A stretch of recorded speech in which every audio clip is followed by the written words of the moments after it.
Hello, hi, and welcome to TNIE. I'm Shreya, Veronika, and today we are here in conversation with Lieutenant General Kammula Ramachandra Rao. Hello, sir. Namaste. Hello, how are you? I'm good, sir. Good. First of all, thank you so much for giving us your time. I know you're very busy and you're caught up with things. So, firstly, I would want to understand, sir, from your end, what inspired or intrigued you to join the army? Yeah, it's a long story. At 75, trying to recapitulate, it was sometime in 62 when this Chinese war broke out. Okay. And I belong to a place called Eluru, West Godavari district. Okay. And we had none from our family in the armed forces till then. Yeah.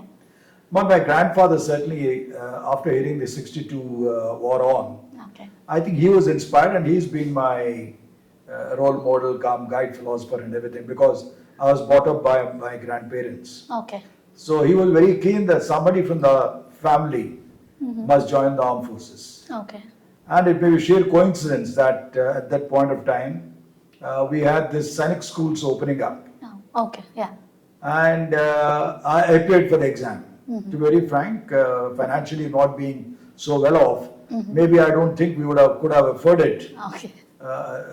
a fee of 2,400 in those days per annum.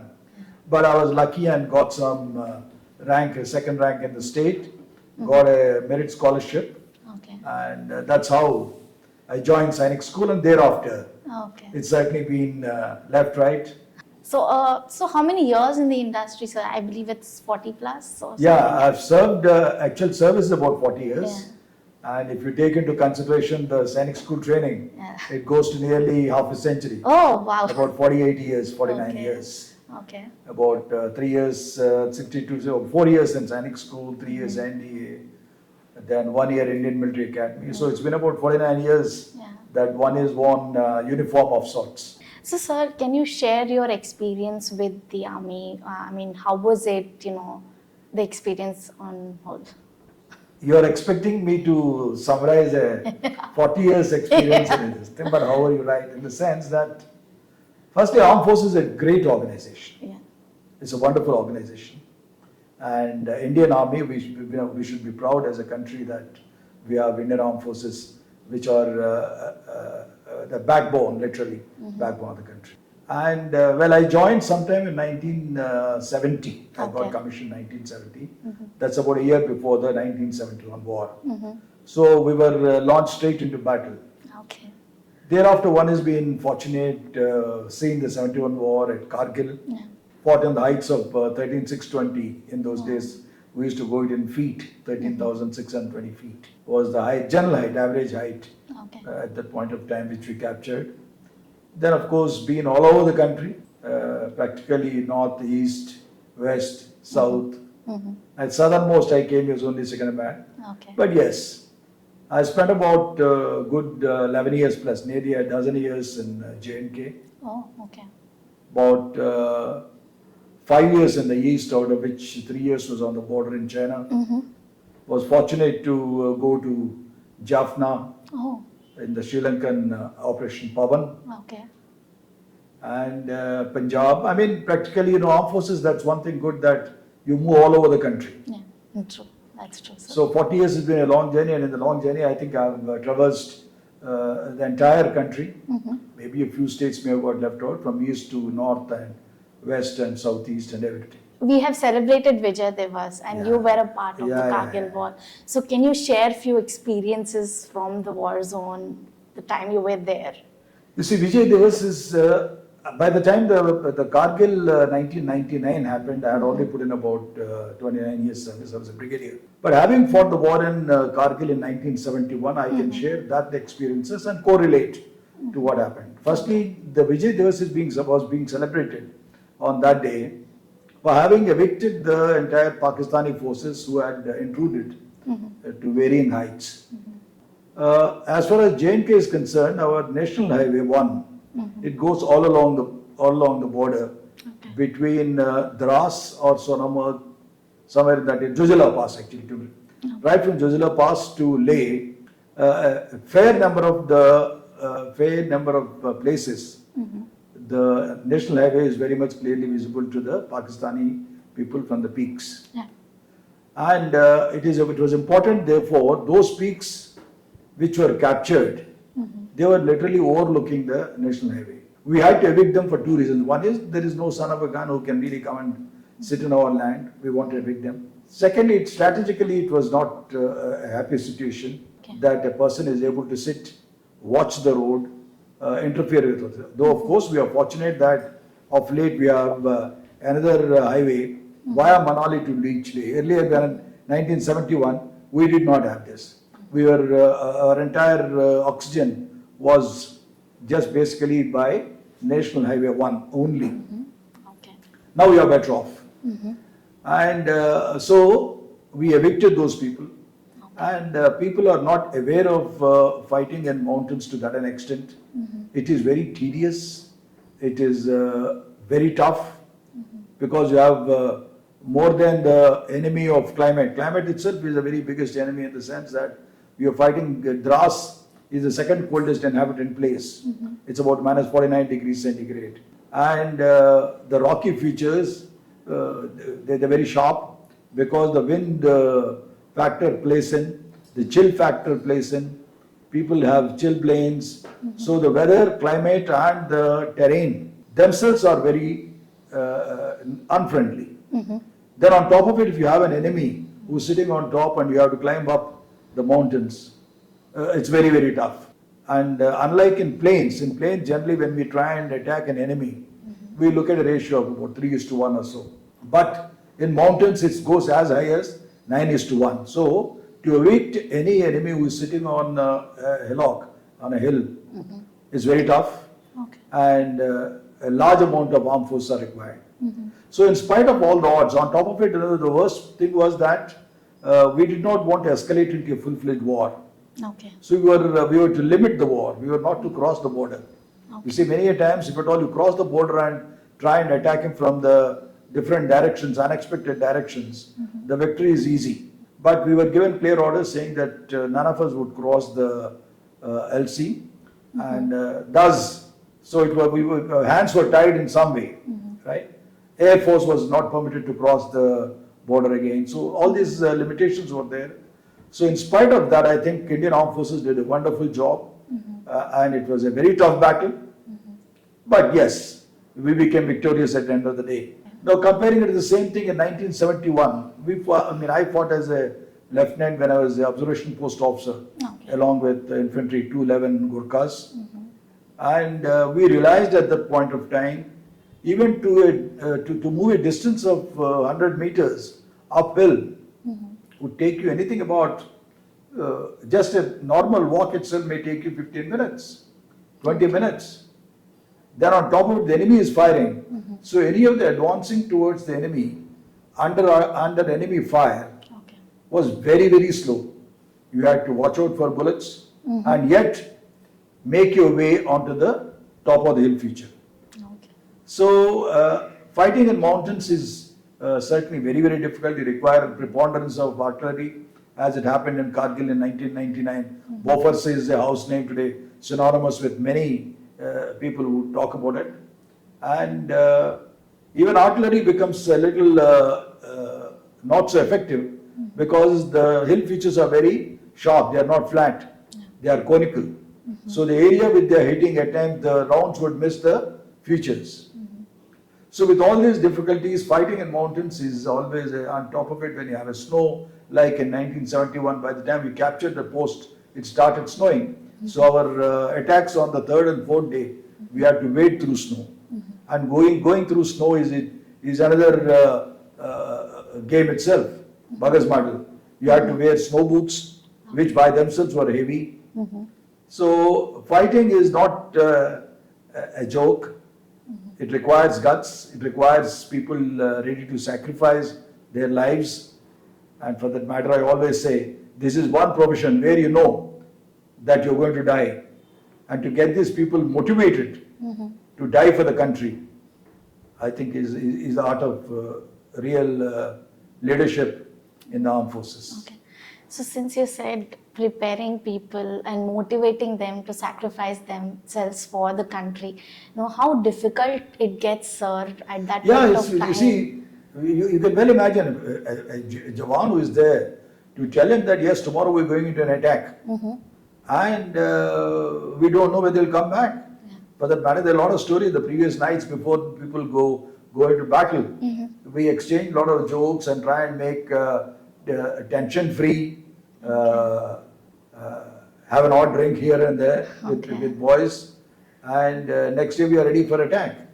And to tell them that, look here, people tell the parents, brothers, sisters, yes, in case I come back. I mean, you would have heard all these stories of Vikram Batra, Saurav Kalia. These are household names. Dil Mange More, right? That sort of josh which builds up. So the motivation factor is huge to get them into, knowing fully well that they may die, they may not come back. I have very vivid memories of one of the second in command who was a company commander that day, Major Vetrinathan. Today you find a post in the name of Vetrinathan. He was a bachelor at about 35. We were hardly about 20. With 20 years, so we used to ask him, why didn't you get married? He said, in case I come back alive from here, I'll get married. The poor chap is no more. He got a decoration all right, but he got hit by a bullet there. So you're right. Motivation is one of the biggest accomplishments or demanding jobs of all the leaders of the Indian Armed Forces. These younger generation now have to get inspired with someone like you. So what kind of message do you give for all those, who should be joining the armed forces, and for that matter, why as well? A very interesting question, Shreya. You see, unfortunately, the world is changing. People are becoming materialistic. And it's very late in life people realize, at the end of the day, let's be very frank and honest to ourselves. Sit back and think, what is it you want in life? Is happiness ultimate? And happiness comes from quality of life. A large number of people feel that it comes from money, cars, business class ticket and best of clothes, goggles, you name it, right? So while of course they do attract, they do this thing. But armed forces is one particular profession which gives you the real quality of life. When I say quality of life, it's a message which I need to share it with youth who are aspiring or who are not even aspiring to know about the armed force. Very important. This is one profession which is very satisfying. At the end of the day, you know that you have done something for the country. People look up to you with pride. Your self-respect goes up. Your self-image goes up. Now coming to the armed forces per se as such, you get everything what you look for. You have so much of adventure in the armed forces. For that matter, you see the entire country at no cost, because every 2 years you are shifted from north to east to south to west. You see the J&K entire this thing you can look around. You can see the borders of China. You can go to the northeast, Mizoram, Nagaland, Seven Sisters, none of those places which you have seen. So you get to see the entire country. This is one profession which is not politicized. Yes, maybe of late you might look at one or two issues here and there, but they are very minuscule. Very, very minuscule, right? Majority, 95% I dare say that is not politicized. Maybe why 95, even 97%, 98% is not politicized.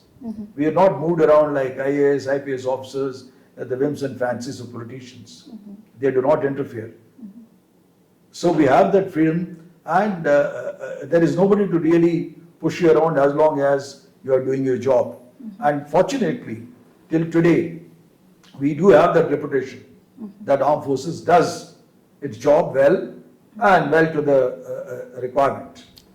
And yet another issue when you join the armed forces is that as far as the sports activities are concerned, there are a lot of people who are very interested in adventure.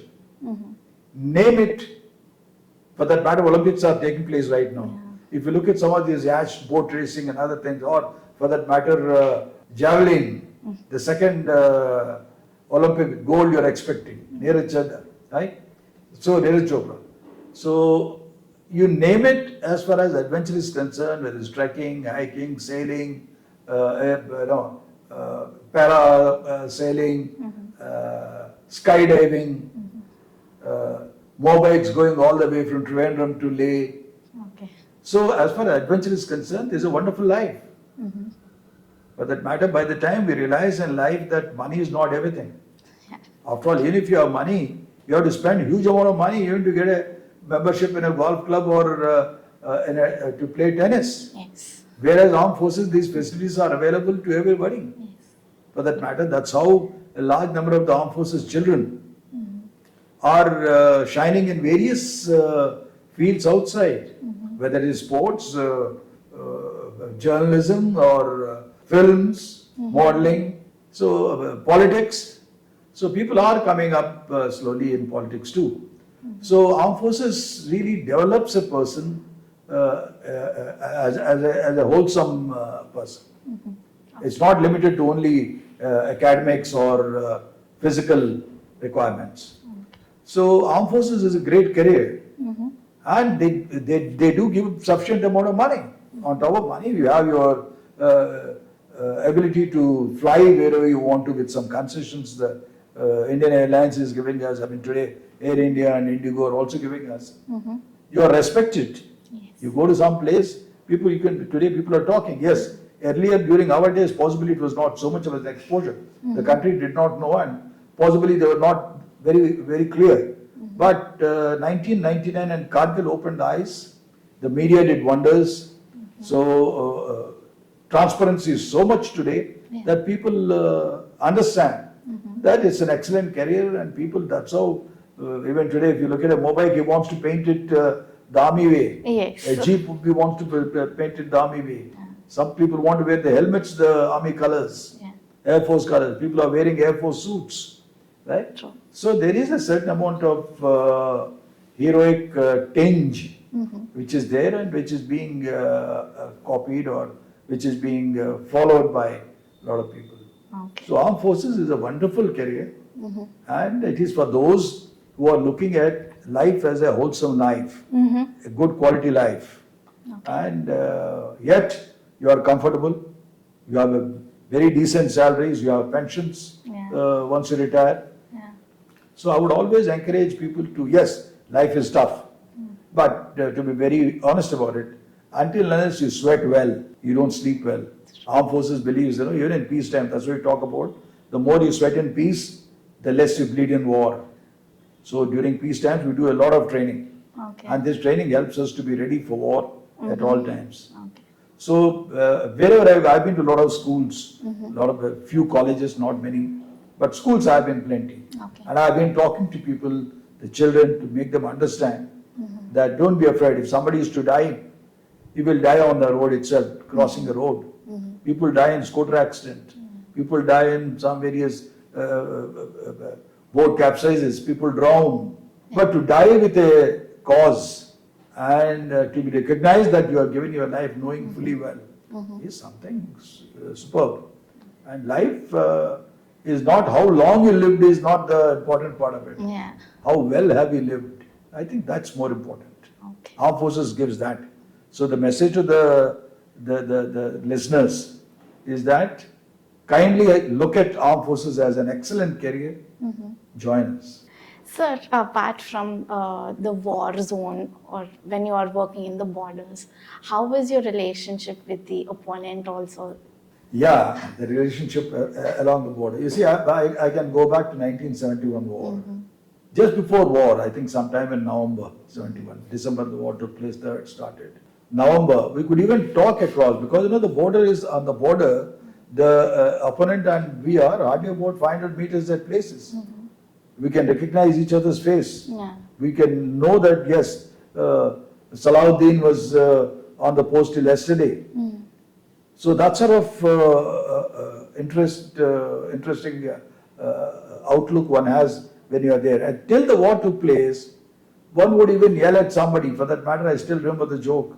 We have Bukharis. Bukharis keep us warm. And there used to be wooden Bukharis earlier. Okay. And somewhere just before the war, we got kerosene Bukharis. So we yelled at Pakistani chaps and we used to say that, "Arey yaar, aapko Ayub Khan kya de raha hai? Humko lakdi ka Bukhari ka zamana chala gaya." We used to break wood from here and there. Okay. kerosene aane laga hai and kerosene bukhari se. हाँ. So we used to talk across, we used to take pride in telling the people. And suddenly casually you ask, oh, aaj khana kya hai? That sort of thing. But come war, and 3rd December the war was declared and we had to fight against same Salaruddin XYZ. Yeah. So nobody wants war because we said, on the border, how is the life? Life on the border that way is, as far as enemy opponents are concerned, that till certain the war take place, nobody, even the people generally would like to live peacefully. You're on your side, I am on my side. Unless you try and trigger me or you try and do something to me, and then I also do something. Otherwise, at lot many places there is peace prevails. People would like to remain where they are.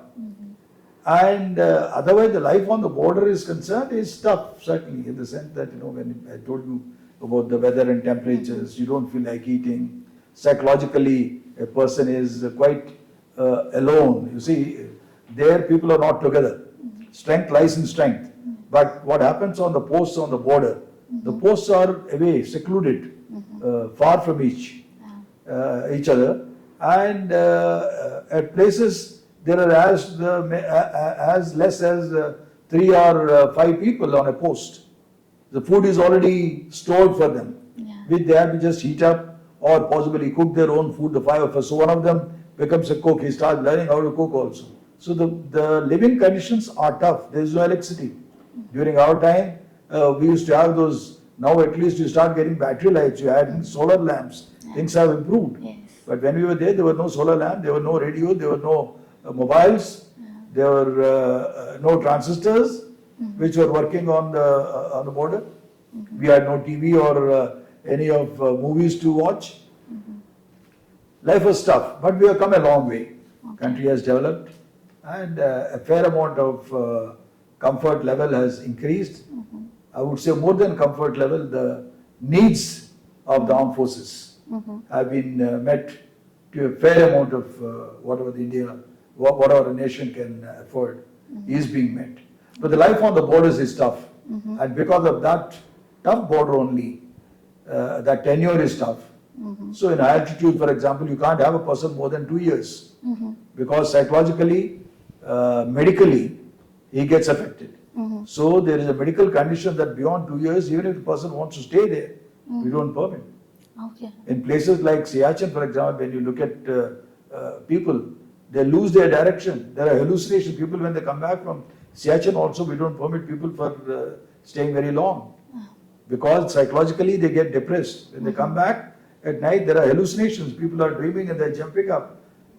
And they talk about seeing an enemy during their dreams. Oh. So the border areas, high altitudes are limited to 2 years tenure. And non-altitudes where there is no snow and other thing, limited to 3 years tenures. Okay. And so people do look for the peace tenures. Peace tenures means when you're posted Hyderabad, Bangalore, Calcutta. I mean, not that all are rosy stations, even peace stations are pretty mediocre stations. Okay. So, sir, with high temperatures and the lowest temperature, how was your experience also? Can you share that a little? I mean, how tough was it for you? I mean, with those temperatures, have you fallen sick anytime? Any stories that you love to share? For a person who has not even seen a blanket, after all, Eluru is plus 40, plus 41 degrees, plus. Yeah. And from there I went to the border where I saw minus 40. I was at Dras. I told you it could get as low as minus 49. Yeah. I mean, water freezes. You go into your, we don't have any, in those days we had mud constructions, mud bunkers. And you had a small little washroom, bathroom where you could go and have a bath. And in case the water stagnated, within a matter of a few minutes it would freeze and become ice. And since you're talking interesting experience, if at all in the night, if you got up wanting to go around the corner, call up nature, there are cases of people who have just walked into their washrooms, slipped on the ice, fell, knocked their head and had head injuries. So, I mean, it looks rosy when you see in movies looking at snow. right? Some hero and heroine singing a song, and Arzu and all those pictures, right? But life is very tough. There are snowstorms. Yeah. When you, even in spite of the fact that's how we wear snow goggles there. There is snow blindness. Snow blindness hits you, you're not able to see. You are like as good as being a blind man for some time.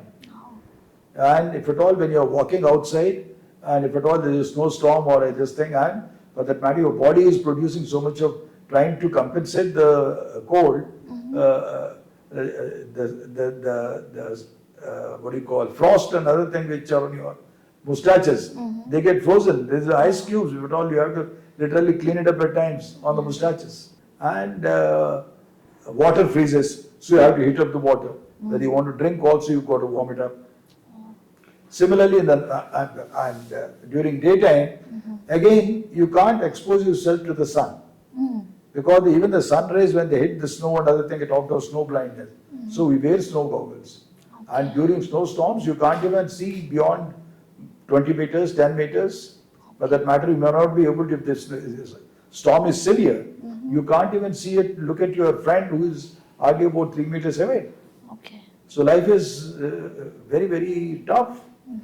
Then on top of it, you can imagine with no means of entertainment and yes, company of people is what keeps us going. Yeah. Yes, we have our own, we play some games, sometimes some card games, some carom board in those days I'm talking about. Of course, things have changed a lot, but I'm talking of how the life on borders is not fun. Yeah. And yes, we have Bukharis. For example, Bukharis give us a huge, peace in the sense that they keep us warm during night, and the result is that we have a peaceful sleep. Yet at the same time, there is danger. Bukharis, if at all, sometimes they get blocked because of the smoke which forms inside. Yeah. The exhaust, if it gets blocked, it blasts. Sometimes the fire of the kerosene spreads. There have been cases of people who have died because of the burning of a bunker. There have been cases of people who are dying because of asphyxiation, because we didn't realize it. Sometimes, the smoke is coming out and carbon monoxide, the asphyxiation, people die and next day morning they realize what happened to him. He is found dead. Oh. So, one has got to be alert. One cannot totally. So, enemy is one. You got to take care of the enemy. He is the first and foremost. You got to take care of the climate. You got to take care of the terrain. Border areas in J&K where the snow is not there, but the mountains are rugged. Even if to get a water, I mean, after all, water comes with pakhals carried by the mules, or we have the local labor. The water is fetched, the water takes you sometimes, you don't get water for a day. So you have to ration water. Water for cooking, you can imagine, people do not have a bath every day. Yeah. You cannot afford that luxury. Yes. At times they go down to the nalas, have a good bath once in about 4 or 5 days, and then come back. So even areas in J&K, and if you go to northeast border, the eastern borders of China, again you come across peaks of snow. And each of these posts, reaching a post is a Nidras. I remember I started walking in the morning at about 8 o'clock or something. I reached in the evening at 6 o'clock with 1 hour lunch break. Oh. So the walking itself in snow is very tough. Once you start putting your foot in the snow, it goes nearly 4 feet deep. If it goes 4 feet deep, just to get your second foot out and put it ahead, itself is a Herculean task. The movement is very slow. And then you have to carry your own bedding and other things. Yes, you have a local porters at times, they help you out. But yet we carry our own weapon, you can't give a weapon and other things to you. That's true. So the life on borders, whether it is irrespective of J&K border or the Chinese border towards Nathula, Sikkim and all those borders, or even towards the non-snowy border of J&K, life is tough. Sir, you were speaking about movies, that it's all not flowery as it is shown in the movies, the snow and everything. So are movies also about armed forces and everything? Do you think whatever is portrayed in the movies is exactly the same, or can Can you Yeah, just... we have a mixed bag actually. Yeah. I still remember a long time back, I think Malik Ki God Mein or something. I remember one movie. Some movies have been Devana's brother, I think. I don't remember the correct name. I think maybe that only. He shot a movie when I was Okay. quite small, about 60s I'm talking about. There have been some movies which are quite authentic. Laksha and other things. People Yes. have, yes, there are some blunders here and there, but of late the quality has improved. I won't blame everybody for a false depiction, right? Because some are not knowledgeable. But I used to say that earlier, not now. Earlier, probably people were not so much exposed to the armed forces. People, interaction was comparatively less. People did not really see each other. They used to see them only in the peacetime when they are in their style, when they are in the officers' messes or having a glass of wine or something like that. Okay. And they used to have a rosy picture depiction of the armed forces. But I think this Kargil 1999 brought a lot of things into focus as to how tough the life is, right? So a large number of movies are depicting the correct this thing, but there are some movies which are banned, which I think some people have been even taken to the courts because people don't even have the basic common sense of dressing a person. Somebody instead of having medals on the right hand side, put the medals on the left hand side. Yeah. Just because it's looking good, you have a green beret with a badge which is supposed to be worn by the armored corps, because and the hero likes to have a long hair, Yeah. right? And people have been, criticizing it. It's not correct. It's certainly not correct. You want to show a hero in style with his long hair and whatever you want to show, right? Go ahead and do that. But don't mess around with the depiction of the armed forces. I don't think that's a fair. Depict a person. If at all he had a crew cut totally with nothing on either side, well, show it that way. Yeah. The hero must take pride. Look at some of the war movies of US, UK and all this thing. They're real war movies. For that Yes. matter, I mean, we did not have the war journalists as early as UK or US. Yeah. They had war journalists, of course, because they fought world wars and other things. We started seeing war at that level much later. But now that we are exposed, it's very important. It's very important for all the directors, even the actors themselves should shun trying to dramatize the dress, the behavior. For that matter, I must compliment some of the actors, like Hrithik Roshan and all this, who have played in some roles, or even our Telugu Allu Arjun did one of the movie, right? People take pride in that, trying to understand, maybe live with them for a few days, talk to them, take a good expert as an advisor, and he would tell you that this is wrong, this is right, don't do this, don't do that. And sometimes you make some irresponsible statements, the way you conduct yourself, because army has got a particular way. When you depict, it's very important that armed forces must be depicted in the right this thing. Okay. Yes, we also have our share of fun. It can be shown, nobody is saying no. Yes. If at all there is a campfire which is being lit and people are dancing and playing around, show it in the correct style, absolutely no issue. Okay. But to dramatize it, like for example, basically if at all you have a rum and then suddenly you show that the person is having a scotch. So be realistic and show the armed forces. But I must certainly agree to that. Maybe 60-70% of the movies which I have seen or come to know, they do take pains to depict armed forces in the right manner. I mean, recently I've seen some Janvi Kapoor's movie of the Air Force officer, right? And even in Telugu movies, I find that change very much. People are at least finding out how a person is dressed correctly. And otherwise, you used to find earlier he is wearing some jazzy shoes. He says he wears a uniform of an infantry guy and he wants to wear the armored corps belt because that belt is looking better. I think those days are gone. But if some people are doing it, it's time because people laugh at it.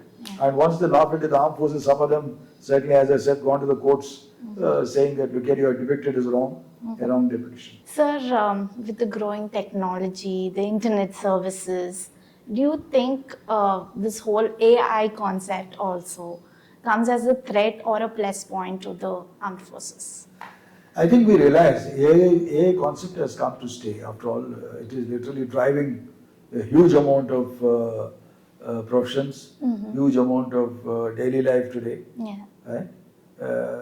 I mean, I'm talking something tomorrow, you might produce something which are not spoken only. Yes. So that is what is AI. Yeah. Right? So AI is come in a big way, but right from the beginning, I think people have been talking about it. How correctly must AI be used? Yeah. Let's firstly hope that it is used for a good sense, is used for a good cause in the right manner and not a wrong manner. And well, AI is going to create a fair amount of problems even to the armed forces, Okay. because we rely a lot on how intelligence is gathered, how it is collated, how it is assimilated, how it is spent, right? And so it's going to be tough that what you're getting, is it correct? To sift realities from bluffing is going to be tough. It is like a weapon which is available, and how best the enemy uses is one. Similarly, we also will use the AI concept in a manner to deceive the enemy. So I think as the time goes only it will reveal, but it's going to be difficult for a person who's being exposed to AI information, right? Artificial intelligence in various forms. Similarly, to depict the same thing to the enemy, to give him a different picture altogether, the work will also require a lot of ingenuity. It's like, like when electronic warfare started, we talked of EW. Then you said ECM, electronic countermeasures, how to fight that electronic warfare, how to deceive. Then we got another thing known as ECCM, electronic countermeasures. So literally what happens is something is invented to destroy. Immediately the research will be on how to stop that particular destruction, how to stop that particular thing. And this is an ongoing game. Like police chore we talk about in childhood, right? So you get something new, is going to hit you, how to counter it. When you counter it, the other person also again looks at it, how to overcome this counter. So I think this is a continuous battle. But AI is going to create a huge amount of challenges for the armed forces, and armed forces are aware of it because there are various directorates at the army headquarters which have been created, and people are being sent to various places to study, develop knowledge on it, and there are various elements which are being devoted purely for the AI. So army is armed forces is quite well up, and I think they should be able to assimilate AI to our advantage. How best whether China or Pakistan starts using AI, how best we are able to stop them from using it against us is only time will tell. Coming to a lighter note, apart from your services in the military, what do you do in your free time? I see a lot of books around here. You see, retired life is interesting. I mean, armed forces is also good in one way of encouraging people to pick up some reading. Reason is, there are some compulsory examinations. A lot of people think that if you join the armed forces, there is nothing. You join and you become a resistant. We have continuous training which goes on. One gets for training as a lieutenant, he goes for training as a captain, he goes for training as a major, lieutenant, various ranks. Each and every rank, for that matter, there are examinations. There are mandatory examinations which are there for promotions. Part A, Part B, Part C, Part D. And if at all these promotions exams are not passed, a person cannot even achieve to become a lieutenant colonel. Right? So that is one part. So you have to study for the exams. And the syllabus which is given for the exams is not purely professional. We are made to read books on various autobiographies, various war histories, world wars, Vietnam War, Sri Lankan War. So we are literally advised, encouraged, forced also to read books. One. Second thing is that during our time, at least I can talk about, we had no other way to pass time even in the border posts. There was a fair amount of free time. So one had to get into the habit of keeping ourselves occupied. So in that quest for keeping ourselves occupied, we started reading some professional magazines, some professional articles, yet at the same time some fiction also, some war or something. Similarly, even the training what we have, we go for training at each rank. People go for short courses which are about 3 months or so. Then there are long courses like staff college, which is about a year. That is as a major. Then as a colonels, people go for higher command or like HDMC, which is here in Hyderabad, College of Defence Management runs the courses on management. That's about a year course. Thereafter, people go for like as a brigadier, you go for a course at National Defence College at Delhi, wherein we had at least about 40 odd countries, armed forces officers who are attending the same course. We had IAS people, we had IPS, we have railways, we had engineering services, we had from the auditors. So the cream of the selections of the UPSC, those people of various professions and departments, secretaries, joint secretaries levels, people used to come. And we all used to get trained at the same place so that we get an exposure of how a country is run, what are various departments. Of course, that is the course which is given to brigadiers who are like the pickup ranks. It's important to know the governance and who deals with what. So, armed forces in the long journey, one does make reading a habit. So, reading is one aspect. So, post-retirement, yes, a large number of books which possibly some I also reread because after all, second time, like Bhagavad Gita, for example, you can read it 3, 4, 5 times, 6 times, and every time you read, you get a different meaning out of it. Yeah. Similarly, there are a lot of professional books which you reread, trying to refresh your own memories. Then one does keep himself occupied on various. I've been writing a few articles here and there. Like recent, I think Telugu also I wrote something on Agnipath very recently in Inadu, right? Then you go for talks in various forums, like Marichana Reddy Institute called me the other day for some people's course to talk on armed forces. I went to the police academy because they wanted the comparison of police and armed forces. How do they complement each other, or what are the various facets of their own? So one could speak on that, right? So as a defense analyst, I do get into various discussions online as well as on TV. Also, you would have seen on Telugu screen. You would have seen me because of late I devote more time on the Telugu screen because there are enough of people in the English channels. I was there on English channel, even Republic and CNN.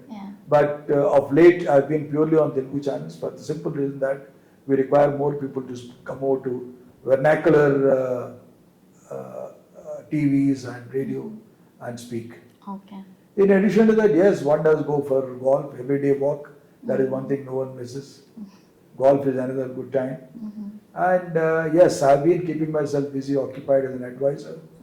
I was also on the board of governors for Triple IT Kanchipuram. Then I was on the Orissa Academy, university which is there. And advisor to some of the defense firms, like for example, recent gun which has been introduced, Bharat Forge. I was advisor to them for 3 years. So the first Indian gun which has been accepted for induction is a gun from Bharat Forge. So yes, time is well spent. Well spent. Okay. And yes, watch some movies, spend some time with family. Yeah. Because during your service, when you are on the border, your family has missed you. Yes. About, I dare say, people spend hardly about 20% of their lives during service with their families. Yeah. Remaining 80%, about 80%, they don't spend with their families. Yeah. They're either on the border or out on training in various places, whether it's the deserts of Rajasthan or various places that are training. People go for training. So I think people also catch up with their own kith and kin and spend time with family and children, grandchildren. Okay. So discipline plays a major role in this profession. How would you define discipline, sir? I firmly believe discipline is very important. is very, very important, not just for armed forces, for even civilians. And I am a firm believer that where self-discipline is not prevalent, discipline must be imposed. Why I say this is, like for example, when I retired, I still remember in those days, online railway reservation hasn't started, or is just about to start. I went and stood in a queue, and I found a person jumping the queue, and he was just going. And somebody commented, but that guy said, no, I'm in a hurry or something. But it took all my might to really stop that person from going there, because being from armed forces, being a discipline in this thing, I found it very odd that person jumping a queue. Similarly, at bus stop, you find people jumping a queue. I mean, it's quite a predicament. When you retire, we find all this quite difficult to digest, difficult to move ahead. A person crossing a road, when there's when the light is on for cars, is crossing the road. There were days, I'm being very honest about it, initially when I retired, I used to yell at people. I said, don't you see that light? Andeo, you can't hold yourself. Are you blind? So that sort of thing. So, and people don't realize in their hurry to do certain things, people want to take the easy way out. Little realizing that one easy way out for that person is causing problems to the others, many others. It can cause accident, it can cause delays, there's so many things. I think discipline is something, is the bedrock, it should be a foundation stone for that matter. Even when the children go to the NCC, they go to the schools, it's very important for discipline to build up. And if at all we do not have discipline, we are looking at, after all, discipline says what? If you have to walk on the left of the road nowadays, like for example, you should walk on the left. If you start walking on the right, in those days I'm talking about, certainly you can cause problem to the person coming from the opposite side. And similarly, if at all there are crossings on the road, you must only use those crossings. If you cross somewhere in between, either you hinder the traffic, you delay the traffic. Discipline says that you should not throw trash. Swachh Bharat, we went through the huge amount of Swachh Bharat. But still you are getting back to the same this thing. So discipline is not only putting the discipline in place, but a continued imposition of that discipline is very important. After all, Swachh Bharat is literally dying its own death. Yes, it has certainly made a difference. I'm not saying it's not made a difference. But we are losing it. Yeah. So there has to be a continued pressure which must be built on. And discipline is something, it should become a part of, like for example, Singapore. You go to Singapore, nobody dares spit outside, nobody dares throw a waste paper, because he says that, look here, you will be put on $200 fine. The same Indian, he goes abroad, he doesn't go right, left. He doesn't dare cross a particular road. If at all there is no light, there is nothing. Yes. I mean, it's very important that, so the same Indian who behaves well outside, but he comes back here, he throws. So, more important, yes, discipline has to be enforced where self-discipline. But it's important if the schools teach us, the parents teach the children properly right from the time of their birth, trying to tell them what is right. For that matter, no, I still remember the civics. We used to have a subject, moral science, civics, social science. This sort of subject used to be mandatory, and they used to be taught in a fair amount of detail even when you were children.